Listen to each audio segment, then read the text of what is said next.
వందనాలండి. ఈరోజు యోబు గ్రంథము 4వ అధ్యాయాన్ని మనం చదువుకున్నాం. ఈ యొక్క అధ్యాయం చదువుతున్నప్పుడు మరి యోబుని గురించి గత 3 అధ్యాయాలుగా మనం ధ్యానిస్తున్నాము. యోబు ఎలాంటి వాడో మనకి తెలిసిందే. ఎందుకంటే దేవుడే మంచి సాక్ష్యము మరి ఆయన గురించి ఇవ్వడం అనేది మనకు తెలుసు. ఆయన యథార్థవంతుడు, న్యాయవంతుడు, దేవుని యందు భయభక్తులు గలవాడు, చెడుతనమును విసర్జించిన వాడు, భూమి మీద అతని వంటి వాడు ఎవడునూ లేడు అని మరి దేవుడే మంచి యోబుని గురించి సాక్ష్యం ఇవ్వడం అనేది మనందరికీ తెలుసు. అయితే ఇక్కడ తర్వాత మరి ఆయనకు వచ్చిన బాధలు, మరి ఆయనకున్న మొత్తం సమస్తాన్ని పోగొట్టుకున్నారు. మరి అదే కాకుండా మరి ఆరోగ్య పరిస్థితులు కూడా మనం చూసినప్పుడు మరి చాలా దయనీయంగా మరి ఆయన మనం చూస్తున్నాం. ఎందుకంటే ఒళ్ళంతా కురుపులు వచ్చేసి అది ఎక్కడికో ఎముకల్లోకి వెళ్ళి విపరీతమైన బాధతో మరి ఆయన తన స్నేహితులు ఆయన ఓదార్చుకొచ్చినప్పుడు కూడా మరి ఆయన గుర్తుపట్టలేనంత స్థితిలో ఆయన ఉండటం అనేది మరి 2 అధ్యాయాలు మరి 3వ అధ్యాయంలో మనకు దినాన్న మరి ఆయన పుట్టిన దినాన్ని గురించి మరి ఆయన ఏ విధంగా మరి మాట్లాడారో మనం చూస్తున్నాం. మరి ఇక్కడికి వచ్చినప్పుడు ఈ యొక్క 4వ అధ్యాయంలో తన స్నేహితుడైన ఎలీఫజు మరి ఏ విధంగా మాట్లాడుతున్నాడు అనేది మనకి ఇక్కడ మనం చూసినప్పుడు ఈయన అంటే స్నేహితులు మరి వచ్చి మరి ఆయన ఓదార్చే విధానం మనం చూసినప్పుడు ఎవడైనా ఈ సంగతి నీతో మాట్లాడిన నీకు వ్యసనం కలుగునా, అయితే వాదింపక ఎవడు ఊరుకునేవాడు, అనేకులకు నీవు బుద్ధి నేర్పిన వాడవు, బలహీనమైన చేతులను బలపరచువాడవు, నీ మాటలు తొట్టిల్లు వారిని ఆదుకొని ఉండను, కృంగిపోయిన మోకాళ్ళ గలవాన్ని నువ్వు బలపరిచితివి. అయితే ఇప్పుడు శ్రమ నీకు కలగగా నీవు దుఃఖాక్రాంతుడు అయితివి, అది నీకు తగలగా నీవు కలవరపడుచున్నావు. నీ భక్తి నీకు ధైర్యం పుట్టింపదా, నీ యథార్థ ప్రవర్తన నీ నిరీక్షణకు ఆధారము కాదా. అంటే మరి ఈ విధంగా అంటే ఆయన ఓదారుస్తూ మరి యోబుని గురించి చెప్తున్నాడు. నువ్వు ఇలాంటి వాడివి, మరి అనేకులకు బుద్ధి నేర్పావు, అనేకులు మరి బలహీనమైన వాళ్ళని నువ్వు బలపరిచావు, మరి నీ మాటలతో మరి తొట్టిల్లిపోయిన వారిని ఆదుకున్నావు. ఇలాంటి వాడివి నీవు మరి శ్రమ వచ్చినప్పుడు నువ్వు ఎందుకు ఇలా అయిపోయావు, అసలు నువ్వు చేసిన భక్తి నీకు ధైర్యం పుట్టించదా, అని నీ యథార్థ ప్రవర్తన నీ నిరీక్షణ కాదా అంటే అని మరి మాట్లాడటం అనేది మనకు జరుగుతుంది. అయితే ఇక్కడ మనం చూసినప్పుడు ఈ యొక్క అధ్యాయంలో మరి యోబు గురించి మనకైతే తెలుసు. ఎందుకంటే 2 అధ్యాయాల్లో కూడా మరి దేవుడు చక్కగా ఆయన గురించి చెప్పడం, యోబు ఎలాంటి భక్తుడో మనందరికీ ముందుగానే తెలుసు. అయితే ఆయన స్నేహితుడికి మరి ఆయన అంటే యోబు గురించి తెలుసు, కానీ దేవుడు ఇంత సర్టిఫికేట్ ఇచ్చిన విషయం అయితే మరి ఆయనకు తెలియదు. కాబట్టి వెళ్ళి మామూలు క్యాజువల్గా అంటే మామూలుగా ఓదార్పు అంటే ఎవరైనా మనమైనా సరే ఎవరి దగ్గరికి వెళ్ళినప్పుడు మనం ఏ విధంగా మాట్లాడతాము. ఇక్కడ అంటే యోబుకి మరి దేవుడి ఇచ్చిన సర్టిఫికేట్ పక్కన పెట్టేస్తే అంటే మామూలుగా మనమైనా సరే ఒక మనిషి దగ్గరికి వెళ్ళినప్పుడు మరి ఏ విధంగా మనం ఓదారుస్తాం అనేది కూడా మనం ఒకసారి ఆలోచిస్తే అదే మనకి ఇక్కడ కనబడుతుంది.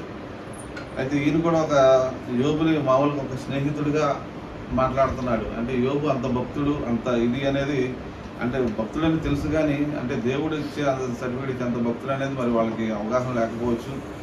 మరి ఆ విధంగా మరి అన్నాడు, నీ యథార్థ ప్రవర్తన నిరీక్షణకు ఆధారం కదా, నీ భక్తి నీకు ధైర్యం పుట్టించట్లేదా, నువ్వు అలాంటి వాడివి కదా, నువ్వు ఎందుకు ఉండిపోతున్నావు, ఎందుకు ఇలా మాట్లాడుతున్నావు అని మరి ఈయన మాట్లాడుతున్నాం మనం చూస్తున్నాం. నేను ఇక్కడ అన్నాడు, నేను చూసినంత వరకు అక్రమం దున్ని కీడును విత్తువాడు దాన్ని కోయుదురు. అంటే ఈ మాట మరి యోబు విషయంలో మరి అక్రమమును దున్ని కీడును విత్తువాడు దాన్ని కోయుదురు. అంటే మనకు తెలుసు ఏది విత్తుతాడో అది కోస్తాడు అనే విషయం మరి మనం చాలాసార్లు మనం మాట్లాడుకున్నాం. మరి ఇక్కడ కూడా ఏం చెప్తున్నాడు, అక్రమమును విత్తి కీడును విత్తువాడు దాన్ని కోస్తారు అంట. అంటే నువ్వు చేసిన తప్పులు, నువ్వు చేసిన పాపాలే నీకు వస్తున్నాయి అని ఈ మాట్లాడటం అనేది మనం చూసినప్పుడు అంటే ఈయన అంటే యోబు గురించి ఇట్లా మాట్లాడుతున్నాడు ఏంటి అని మనకు అనుకోవచ్చు. కానీ మనం కూడా మనం ఓదార్చడానికి వెళ్ళినప్పుడు మన స్నేహితులు కానీ ఎవరికి వెళ్ళినప్పుడు అంటే వాళ్ళ స్థితి తెలియనప్పుడు మనం కూడా మరి ఏ విధంగా మాట్లాడతాం, ఎందుకు వచ్చింది ఈ బాధ, నువ్వు ప్రార్థన చేసుకుంటలేదా, నువ్వు ప్రార్థన చేసుకో తగ్గిపోద్ది అంటే మనం కూడా ఓదార్పు మాటలు చెప్తాం. కానీ ఇక్కడ కూడా అదే మాటలు ఈయన మాట్లాడుతున్నాడు. కానీ ఇక్కడ వచ్చిన అంటే యోబు గురించి మనకు తెలుసు కాబట్టి ఈయన ఇట్లా మాట్లాడుతున్నాడు ఏంటి అని మనం అనుకుంటాం. కానీ ఇక్కడ ఈయన మాట్లాడే మాటలు చూస్తే నిజంగానే అంటే ఈయన గురించి చక్కగానే మాట్లాడుతూ చక్కగా నువ్వు బలహీనలు బలపరిచావయ్యా, నువ్వు అనేకులకు బుద్ధి చెప్పావు అన్నీ చెప్తూ మరి నువ్వు ఎందుకు ఇలా కుంగిపోతున్నావు, ఎందుకు ఈ విధంగా ఎందుకు అసలు అన్నాడు. ఈ మాట చాలా బాధ అనిపించింది. అక్రమం దున్ని కీడును విత్తువాడు దాన్ని కోయదు. అంటే యోబు విషయంలో అంటే ఎందుకు నీకు ఈ శ్రమ వచ్చింది అంటే నీ పిల్లలు ఆస్తి అన్నీ చనిపోయారు, వాళ్ళు ఇంకా పాపాత్ములే, వాళ్ళందరూ దేవుడు తీసుకెళ్ళిపోయాడు. లేకపోతే నీకు దేవుడు నువ్వు చేసిన కార్యాలు బట్టి దేవుడు నిన్ను ఇంకా సజీవ లెక్కలో ఉంచాడు అంటే నువ్వు చేసిన దాన్ని బట్టే కదా నీకు ఇలాంటి శిక్ష శ్రమ అనేది వచ్చింది అనేది మరి ఇక్కడ వాళ్ళ స్నేహితులు మాట్లాడటం అనేది మనం ఇక్కడ చూస్తాం. అది మరి అంటే ఇది మన జీవితాల్లో కూడా మనం మరి మాట్లాడేటప్పుడు ఇతరులను ఓదార్చేటప్పుడు మాట్లాడే మరి మాటలే. కాబట్టి దీన్ని మరి ఆ విధంగానే మనం ఇది కూడా మనం చూసినప్పుడు ముందు అనుకున్నాను ఇట్లా మాట్లాడుతున్నాడు ఏంటి యోగు గురించి అని అనుకున్నాం, కానీ మామూలుగా ఆలోచించినప్పుడు మరి ఎవరైనా మనమైనా ఇట్లాగే మాట్లాడతాం కదా ఓదార్పుకి అనేది నాకు అర్థమైంది. అయితే మరి తర్వాత నేను ఇక చదువుతానే ఉన్నాను, ఇంకా వాక్యం చదువుతానే ఉన్నప్పుడు నాకు తెలియకుండానే నాకు ఆ వాక్యంలో నుంచి నా కళ్ళ ముందు దేవుని సువాసన అనేది అది కనపడుతుంది. వెంటనే మళ్ళీ కళ్ళలో తీసి మళ్ళీ పెట్టి మళ్ళీ ఎక్కడ ఉందని ఎదిగితే ఎక్కడా లేదు. కానీ తర్వాత ఏంటంటే యోబు దేవుని సువాసన అయి ఉన్నాడు అనే మాట మరి ప్రభు తెలియజేస్తున్నాడు. నిజంగా ఎందుకంటే దేవుని సువాసన అయి ఉన్న వాళ్ళు ఎలా ఉంటారంటే దేవుని ప్రేమించిన వాళ్ళు, దేవుని క్రియలు చేసిన వాళ్ళు, దేవుడు చెప్పినట్లుగా వినేవాళ్ళు మరి దేవుని సువాసనగా ఉంటారని అర్థమైంది. కాబట్టి ఈయన మరి చూస్తే నిజంగానే దేవుడిని ఎంతగా ప్రేమించాడో మనందరికీ తెలుసు. ఎందుకంటే దేవుడు ఇచ్చిను దేవుడే తీసుకున్న అనే మాట అటువంటి అది దేవుడిని ఎంతగా ప్రేమించగలిగాడు కాబట్టి ఆ మాట అనగలిగాడు అనేది మనకు అర్థమైంది. నిజంగా దేవుడిని ప్రేమించకపోతే మరి దేవుడు ఇచ్చను దేవుడు అన్ని పోయినా కానీ అంత దేవుడిని స్తుతిస్తూ దేవుడిని ఆరాధిస్తూ దేవుడు ఇచ్చాడే దేవుడే ఇచ్చాడు దేవుడే తీసేసుకున్నాడు అన్న మాట నిజంగా ఆయన దేవుడి పట్ల ఆయనకున్న ప్రేమ అనేది మనకు అర్థమవుతుంది. తర్వాత చూస్తే మరి ఆ మాటకి అర్థం ఇక్కడ 3వ వచనం నుంచి చూసినప్పుడు అంటే అనేకులకు మరి బుద్ధి చెప్పి నేర్పాడు, బలహీనల చేత బలపరిచాడు, ఇది మాటలు తట్టిన వాడిని ఆయన ఆదుకున్నాడు, కుంగిపోయిన మోకాలు గల వాడిని బలపరిచాడు. అంటే ఈయన దేవుని సేవ కూడా చేసినట్లుగా మనకి ఇక్కడ అర్థమవుతుంది.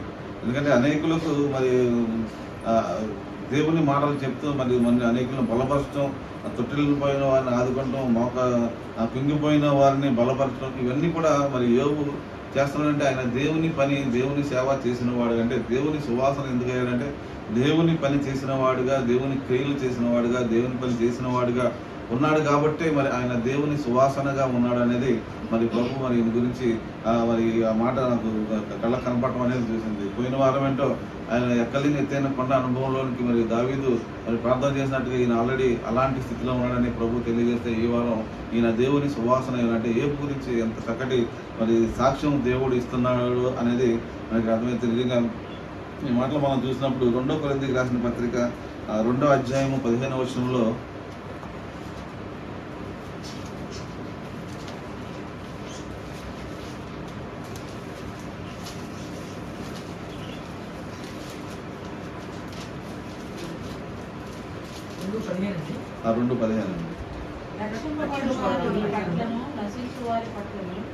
మేము దేవునికి క్రీస్తు సువాసనై ఉన్నాం.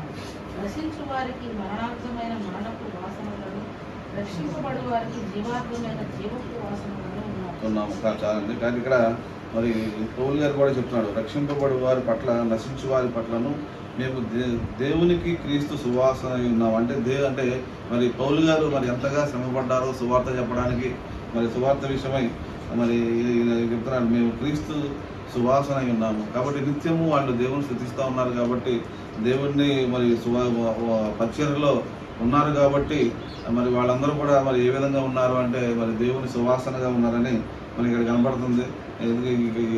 తర్వాత అధ్యాయంలోనే 3వ వచనం చూస్తే రాతి పలక మీద స్థిరతో కానీ రాయబడక మెత్తని హృదయములు అను పలకల మీద జీవము కలిగిన దేవుని ఆత్మతో మా పరిచర్య మూలంగా వ్రాయబడిన క్రీస్తు పత్రికలమై ఉన్నారని మీరు తేటపరచబడుచున్నారు. ఈ విధంగా అంటే మెత్తని దేవుని మరి ఆ హృదయం పలకల మీద జీవం గల దేవుని ఆత్మతో మా పరిచర్య మూలంగా వ్రాయబడిన క్రీస్తు పత్రికై ఉన్నారు. కాబట్టి ఆయన ఏ విధంగా మరి సువాసనగా ఉన్నాడు పౌలు గారు అనేది మనం చూస్తే మరి ఈయన కూడా అనేకులకు మరి సువార్త చెప్పడానికి మరి ఎంత ప్రయాసపడ్డాడో మనకు తెలుసు. మరి ఎన్నో విధమైన శ్రమలు పడ్డారు. అయినా సరే సువార్త మరి ఆకుండా మరి సువార్తను ప్రకటిస్తూ ఉన్నాడు. కాబట్టి మేము దేవుని సువాసన ఉన్నాము, దేవుని సువాసన ఉన్నాము. జీవపు వాసనగా ఉన్నామని చెప్పేసి పౌలు గారు చెప్తున్నాడు. అంటే మరి యోబు గారు కూడా మరి ఎప్పుడు యోబు గారు నిన్న చెప్తున్నారు, మరి అన్ని గ్రంథాల కంటే ముందుగానే మరి వ్రాయబడి ఉన్నది. ఇక్కడికి వచ్చేసరికి యేసు ప్రభు వారు వచ్చారు. యేసు ప్రభు వారు ఈ లోకానికి వచ్చి చనిపోయిన తర్వాత జరిగిన ఈ పరిచర్య మరి యోబు గారికి వచ్చేసరికి ఎప్పుడో జరిగింది. అది యేసు ప్రభు వారు లేరు అప్పటికి. అది ఇది ముందుగా రాసిన అధ్యాయము, అన్నిటికంటే ముందుగా రాసిన యోబు గ్రంథం అనేది ముందుగా రాసిన అధ్యాయం అని మరి చెప్తే, నిజంగా అసలు ఏమీ తెలియని రోజుల్లో మరి యోబు నిజంగా ఎంతగా మరి దేవుని కొరకు నిలబడ్డాడో అనేది మనం ఒకసారి ఆలోచిస్తే నిజంగా అది అప్పటికి మరి ఇంకా ఈ మరి బైబిల్ కూడా మొదలుపెట్టిన ఆ ధర్మశాస్త్రం కూడా రాయక ముందే మరి ఈ అధ్యాయం జరిగింది అని మరి ముందుగా చెప్తున్నారు. అంటే మరి ఎంతగా మరి అంటే దేవునితో ఆధారపడి ఉన్నాడు, ఏమీ తెలియని రోజుల్లోనే మరి ఎంత విశ్వాసాన్ని ప్రకటించాడు, మరి ఎంత దేవుని ప్రేమించాడు, మరి దేవుని గురించి మరి ఎంతగా నిలబడ్డాడు అనేది మనం నిజంగా ఆలోచించుకోవచ్చు. మరి అలాంటి తెలియని రోజుల్లోనే మరి యోబు దేవుని మీద ఆధారపడ్డాడు కాబట్టి ఆయన మరి దేవుని నిజంగానే దేవుని సువాసన అని అనడానికి మరి ఎలాంటి అసూయుక్తి లేదు. అలాగే ఎఫ్సీలు రాసిన పత్రికలో కూడా 5:2 చూసినప్పుడు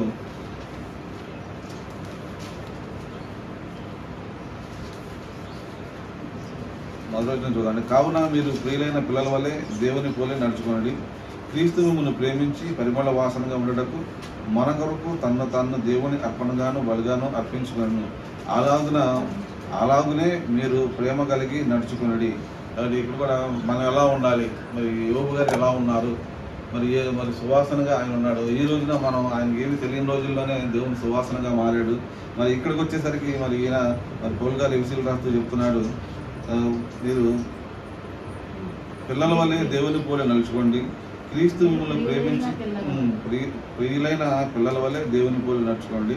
క్రీస్తు మిమ్మల్ని ప్రేమించి పరిమళ వాసనగా ఉండకు మన కొరకు తను తాను దేవునికి అర్పణగాను బలిగాను అర్పించుకుంటుంది. కాబట్టి దేవుడు మనకు ఒక మార్గాన్ని మరి ఏర్పాటు చేయడం అనేది మనం ఇక్కడికి వస్తున్నాం. ఎందుకంటే ఇది మరి క్రీస్తు మిమ్మల్ని ప్రేమించి పరిమళ వాసన మనం కూడా ఆయన సువాసనగా ఉండడం వరకు ఆయన తను తాను అర్పించుకునేను.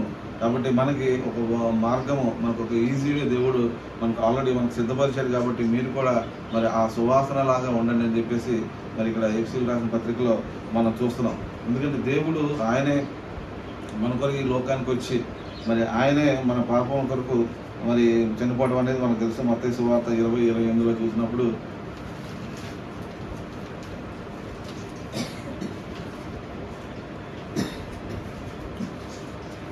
అలాగనే మనుష్య కుమారుడు పరిచారం చేయించుకుంటకు రాలేదు కానీ పరిచారం చేయటకు అనేకులకు ప్రతిగా విమోచన క్రయధనముగా తన ప్రాణం నచ్చుటకు వచ్చారని చెప్పుచున్నాను. కాబట్టి మనుష్య కుమారుడు మరి ఈ లోకానికి ఎందుకు వచ్చారు అనేది మరి ఇక్కడ మరి చక్కగా రాసింది. కాబట్టి ఆయన పరిచర్య చేసుకోవడానికి రాలేదు కానీ ఆయన ఎందుకు వచ్చారంటే పరిచారము చేయటకు అనేకులకు ప్రతిగా విమోచన క్రయధనమును తన ప్రాణమును చుట్టకు వచ్చాడు. కాబట్టి ఆయన మన ప్రాణాన్ని ఇచ్చి మన కొరకు ఆయన మరి క్రయధనముగా తన ప్రాణాన్ని ఇవ్వడం అనేది చూస్తున్నాం. అంటే మనం కూడా మరి ఆ విధంగా సువాసనగా ఉండాలి. అంటే మరి ఎలా ఉండాలంటే పౌలు గారు చెప్తున్నట్టుగా మరి రక్షించబడిన వారిని కాపాడాలంటే మరి అందరికీ మరి సువాసన ఉండాలంటే దేవుని క్రియలు, దేవుని ప్రేమించడమే కాదు మరి దేవుని క్రియలు చేయడమే కాదు, మరి అనేకులకు సువార్త మరి ప్రకటించడం వల్ల మేము దేవుని క్రీస్తు సువాసనలా ఉన్నాము అని చెప్తున్నాం. కాబట్టి మనం కూడా ఆ సువాసనలా ఉండాలి. మరి యోబు ఏ విధంగా సువాసనగా దేవునికి మరి ఇష్టడుగా ఉన్నాడు, సువాసనగా ఉన్నాడు, మనం కూడా మరి అలాంటిది మనలో కూడా ఉండాలని మరి ఇక్కడ మరి ఆయన ఆ యొక్క క్రయధనాన్ని తన ప్రాణం నుంచుటకు ఈ లోకానికి వచ్చినట్లుగా మనం చూస్తున్నాం. అంటే అందరికీ మనకు తెలిసిన విషయమే. కాబట్టి మరి ఆ యొక్క మార్గాన్ని మనం చూసుకుని ఆ మార్గంలో మరి దేవుడు ఏర్పరిచిన మార్గంలో మనం నడిచినప్పుడు దేవుడు మనం కూడా మరి దేవునికి ఇష్టలుగా, ఎందుకంటే ఆయన ప్రియమైన పిల్లలుగా ఆయన పోలి నడుచుకోండి అని ఆయన చెప్తున్నాడు. కాబట్టి ఆయన పోలి నడుచుకున్నప్పుడు మనం కూడా ఆ విధంగా ఉంటామని ప్రభు తెలియజేస్తున్నారు. అలాగే 26-28 కూడా చూసినప్పుడు ఇది నా రక్తము అనగా పాప క్షమాపణ నిమిత్తము అనేకుల కొరకు చిందింపబడుతున్న నిబంధన రక్తము. కాబట్టి ఆయన రక్తంలో కడగబడిన మనము కడగబడాలని ఆయన ఈ లోకంలో, ఎందుకంటే అనేకులకు మరి ఆయన అందరికీ ఒక సువాసనగా ఆయన మారాడు. ఎందుకంటే బలి అర్పించడం అనేది దేవునికి అంగీకారంగా ఉండాలి. ఎందుకంటే అది దేవునికి సువాసనగా ఉండాలి ఒక బలి అర్పించినప్పుడు. కాబట్టి ఆయన మనకు ఒక సువాసనగా ఆయన రక్తాన్ని మనకు చిందించినప్పుడు ఆ రక్తాన్ని బట్టి మనం కూడా మరి ఆయనలాగా మారడానికి మనం ప్రయాసపడాలి. ఎందుకంటే ఈ యొక్క మరి బలి గురించి దేవునికి ఇంపైన సువాసనగా మనం ఎక్కడంటే లేవి కాండము 1వ అధ్యాయంలో మనం ఆ యొక్క బలి అర్పించినప్పుడు అది సువాసనగా ఉందనేది మనకి తెలుస్తుంది. లేవి కాండము 1వ అధ్యాయము 9వ వచనంలో దాని ఆంతరములను కాండము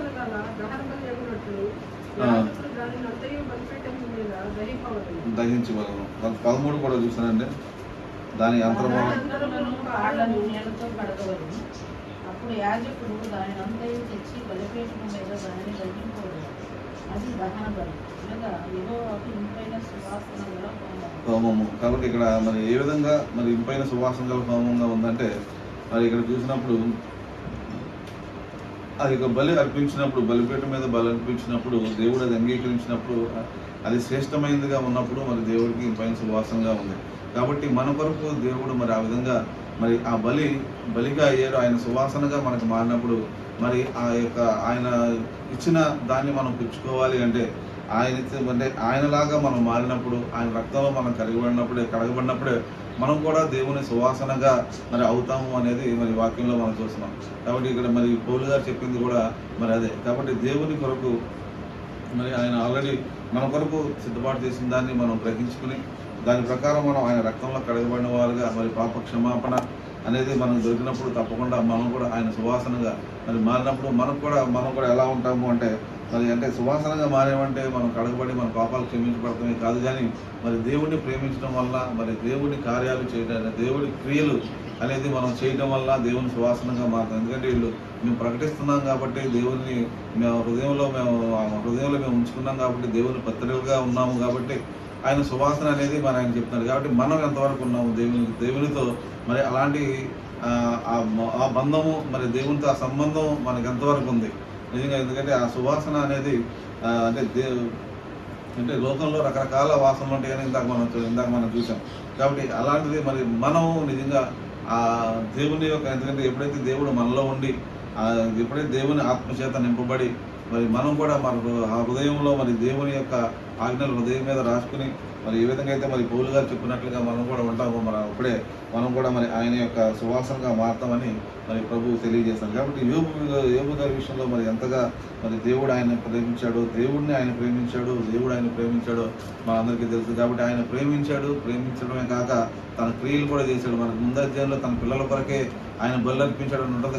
కానీ ఇక్కడ స్నేహితులు వచ్చేసరికి ఆయన గురించి మరలా సాక్ష్యం ఇస్తూ నువ్వు అనేకులను బలపరిచావు కాబట్టి నువ్వు అయినా ఎందుకు నీకు ఇలాంటి శ్రమ వచ్చింది, ఇలాంటి శ్రమ వచ్చినప్పుడు అంటే నువ్వు ఏం తప్పు చేసావు అంటే క్షమాపణ ప్రార్థన మనమైనా చెప్తాం, క్షమాపణ ప్రార్థన చేసుకో, నువ్వు చేసిన తప్పులు నువ్వు ఏమైనా పాపాలు చేసుకో, దేవుడు క్షమిస్తాడు అని మనం కూడా అనేక మందికి చెప్తూ ఉంటాం. ఎందుకంటే అది ఇది ఈజీగానే ఉంటుంది. కానీ ఇక్కడ మరి యోబు గారి విషయంలో కూడా మరి ఎలా చెప్తా అంటే స్నేహితులు చెప్తారంటే మనల్ని మనం ఇక్కడ ఆయన స్నేహితులాగా మనం ఊహించుకున్నప్పుడు మనం ఎలా ప్రవర్తిస్తున్నాము, మనం కూడా ఇలాగే ఉంటాం కదా. కానీ ఆయన గురించి ప్రార్థించకుండా ఆయన 7 రోజులు ఆయనతో పాటు ఉపవాసం ఉన్నారు. తర్వాత మరి కలుగుతున్న మాటలు చూసినప్పుడు నిజంగా చాలా బాధ కనబడుతుంది. ఎందుకంటే ఈయన 14 వచ్చిన భయము వణుకును నాకు కలిగాను, అందువల్ల నా ఎముకలన్నీ కదిగాను. ఒకరి శ్వాసము నా ముఖమును కొట్టగా నా శరీరము రోమములు పులకరించాను. అది నిలబడగా దాని రూపము నేను గుర్తుపట్టలేకపోతుంది. ఒక రూపము నా కళ్ళు ఎదురు నన్ను మెల్లగా కంఠస్వరం ఏమనగా దేవుని సన్నిధిని మట్టిలో నీతిమంతులు అవుదురా, తాము సృష్టించిన వారిని సన్నిధిని నరులు పవిత్రులు అవుదురా. నిజంగానే మరి దేవుని సన్నిధిని మరి నీతిమంతులు అవుదురా అంటే దేవుడు మన కొరకు మనం నీతిమంతులుగా చేయడానికి మరి ఆయన మరి ఈ లోకానికి వచ్చినట్లుగా మనందరికీ తెలుసు. ఎందుకంటే ఆయన నీతిని బట్టే మనం నీతిమంతులుగా తీర్చబడతాము. కాబట్టి ఆయనే మనల్ని పవిత్రుడిగా చేయాలి తప్ప మనముగా అయితే మనం ఎంత ఇదైనా కానీ దేవుని కృప, దేవుని సన్నిధి లేకపోతే అన్నాడు, తాము సృజించిన సన్నిధిని నరులు పవిత్రులు అవుదురా. ఆయన తన సేవకులకు సమ్మటలేదా, తన దూతల యందు లోపములు కనుగొడుచున్నాడు. జిగట మట్టి గిన్నెలో నివసించే వారి యందు, మట్టిలో పుట్టిన వారి యందు.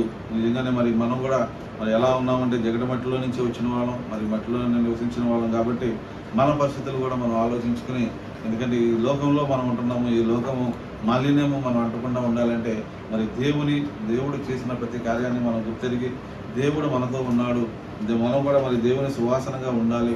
మరి యోబు ఏ విధంగా అయితే దేవునికి కొరకు నిలబడ్డాడో మనం కూడా మరి ఆ విధంగా, ఎందుకంటే ఈ లోకంలో మనం కూడా మరి ఆదాము అవల దగ్గర నుంచే మనం మరి ఈ విధంగా మరి పడిపోయి ఉన్నాం కాబట్టి అది ఇంకా మనం ఏలుబడి చేస్తుంది అని మనం నమ్ముతున్నాం. దాని కొరకు మనం ప్రార్థన చేసుకున్నాం కాబట్టి మరి ఈ లోక మాలిన్యం మనం అంటకుండా ఉండాలంటే చాలా జాగ్రత్తగా ఆయన రక్తాన్ని మనం ఆశ్రయించి ఆయన రక్తంలో కడగబడి ఆయన కొరకు మనం నిలబడి ఆయన క్రియలు మనం చేసినప్పుడు తప్పకుండా దేవుడు కూడా మరి ఇలాంటి చక్కటి సాక్ష్యం అయితే మరి దేవుడు మరి యోగు గారి గురించి ఇచ్చాడు. కాబట్టి మన గురించి కూడా మరి దేవుడు చక్కటి సాక్ష్యం మరి ఇవ్వాలని, ఆ సాక్ష్యం కొరకు మనం ప్రయాసపడాలని మరి ప్రభు గారు కోరుకుంటూ దేవుడు వాక్యం జీవించిన గాక. ఆమేన్.